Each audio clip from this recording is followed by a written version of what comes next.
ભારતમાં 17/9 થી 2 ઓક્ટોબર સુધી એક પખવાડિયો સ્વચ્છતા હી સેવાના ઉપક્રમે તમામ સંસ્થાઓ અને સરકારશ્રી દ્વારા ઉજવવામાં આવી રહ્યું છે, જેના ભાગરૂપે માંગરોળના સીલ ગામે સક્રિય સંસ્થા આઈટીઆઈ દ્વારા પણ જબરજસ્ત કામગીરી કરવામાં આવી રહી છે।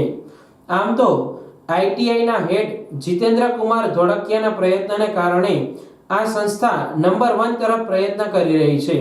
તારીખ 18/9ના શોપ આઉટફિટ, તારીખ 19/9ના વર્કશોપ, 20/9ના ક્લાસરૂમ, 21/9ના ગાર્ડન, 22/9ના બિલ્ડિંગ સફાઈ, 23/9ના નિબંધ સ્પર્ધા, 24/9ના વક્તૃત્વ સ્પર્ધા, 25/9ના ચિત્ર સ્પર્ધા તેમજ બાકીના દિવસોમાં ધારાસભ્યથી લઈ સંસ્થાને ઉપયોગી એવા મહેમાનોનું વક્તવ્ય પણ રાખવાનું આયોજન થઈ ચૂક્યું છે।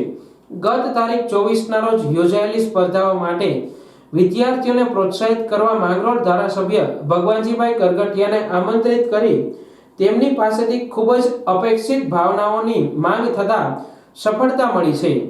ધારાસભ્ય શ્રીનું સંસ્થાના હેડ ધોળકિયા સાહેબે પુષ્પગુચ્છ આપી અભિવાદન કર્યું હતું। આ તકે તમામ સ્ટાફ સાથે વિદ્યાર્થીઓએ પણ તેમને આવકાર્યા હતા।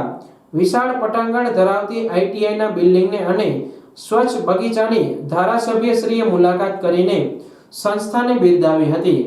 આ અવસરે આઈટીઆઈની પ્રગતિ વિશે પણ ચર્ચા કરવામાં આવી હતી। સીલ આઈટીઆઈમાં સુઝુકી જેવી નામી કંપનીઓ સાથે એમઓયુ કરી પ્લેસમેન્ટ યોજવામાં આવે છે, જેમાં 65 જેટલા ઉમેદવારોએ ઇન્ટરવ્યુ આપતા 55 જેટલા તાલીમબદ્ધ યુવાનો સુઝુકી મોટરમાં પસંદગી પામ્યા છે। આ ઉપરાંત જેમણે 17 વર્ષ થયા છે અને 18 વર્ષ પૂર્ણ કરશે તેઓને પણ પ્લેસમેન્ટ માટે તક મળશે। આ તક ઝડપવા માટે માંગરોળ આઈટીઆઈના ભાવિનભાઈ ભુવા જે પ્લેસમેન્ટ માટે કાર્યરત હોય તેમનો સંપર્ક કરવા જણાવીએ છીએ। આ સાથે પોતામાં પડેલી કૌશલ્ય શક્તિને ખીલવવા સીલ આઈટીઆઈના હેડ ધોળકિયા સાહેબ અને સ્ટાફ જબરજસ્ત મહેનત કરી રહ્યા છે।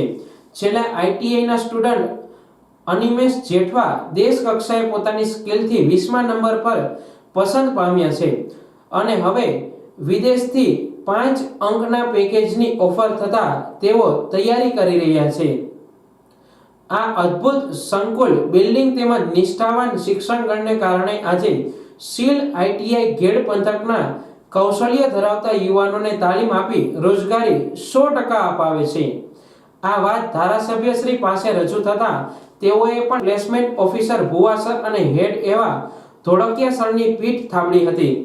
આ સાથે જ બાળકોને બેઠક વ્યવસ્થા માટે જોઈતી તમામ સગવડતાઓની જરૂરિયાતને ધ્યાનમાં લઈ પોતાનાથી થઈ શકે તેવી તમામ મદદ કરવા ધારાસભ્ય ભગવાનજીભાઈએ ખાતરી આપી હતી અને 100% હાજર વિદ્યાર્થીઓને જોઈ રાજીપો વ્યક્ત કરી માંગરોળ આઈટીઆઈના કરિયાની સરાહના કરી હતી। વિદ્યાર્થીઓએ પણ ભગવાનજીભાઈની હાજરીને પોતાના વડીલ અને વાલીની હાજરી ગણાવી હતી। તમામે તેમણે ભાવથી આવકારી ફરી તરીકે પધારવા નિમંત્રણ આપ્યું હતું। આજના કાર્યક્રમમાં તમામ સ્ટાફ ભાઈ બહેનો અને વાલા વિદ્યાર્થી ભાઈઓ અને બહેનો, આમ તો સ્વચ્છતા અભિયાનનો કાર્યક્રમ છે અને સાહેબે મને વાત કરી હતી 2-3 દિવસ પહેલાં। હું 4-5 દિવસથી દિલ્હી હતો, કાલે ગાંધીનગર હતો અને રાત્રે 12 વાગે પહોંચ્યો હતો। એટલે મેં કીધું માધવપુર છે એટલે કદાચ થોડી વાર આવતો જઈશ। એટલે સવારે એ ફોન આવ્યો હમણાં કલાક પહેલાં અને મેં કીધું ચાલો ચક્કર મારતો જાઉં, બધા ભાઈ બહેનોને મળતો જાઉં અને જે કંઈ આપણી સમસ્યા હોય એને ઉકેલવાના પ્રયાસો કરીશ। કારણ કે આ વિસ્તારમાં 2 વખત હું ધારાસભ્ય રહી ગયો, અત્યારે તો માંગરોળ અને માળિયા છું, પરંતુ કોઈ કામ કરવું હોય સરકારમાંથી તો આપણે ગમે તે જગ્યાએ કરી શકતા હોય છે। એટલે હોલની માગણી કરી છે, એમાં પણ 100% પ્રયત્ન કરીશ અને બેન્ચ તો તમે એમ માનો કે લગભગ 15-20 દિવસમાં લગભગ 5-10 બેન્ચ તમને આપી દઈશ। બીજું એટલે ભારત દેશ ઉપર આખી દુનિયાની નજર છે અને એ નજરને સાર્થક કરવા માટે આપણે સૌએ પ્રયત્ન કરવા પડશે અને ભવિષ્યમાં ભારતનું ભવિષ્ય ખૂબ ઉજળું છે કે દુનિયાનું સંચાલન કરવા માટે ભારત તૈયાર છે અત્યારે અને દુનિયા આખી એનું માર્ગદર્શન લેવા માટે પણ તૈયાર છે।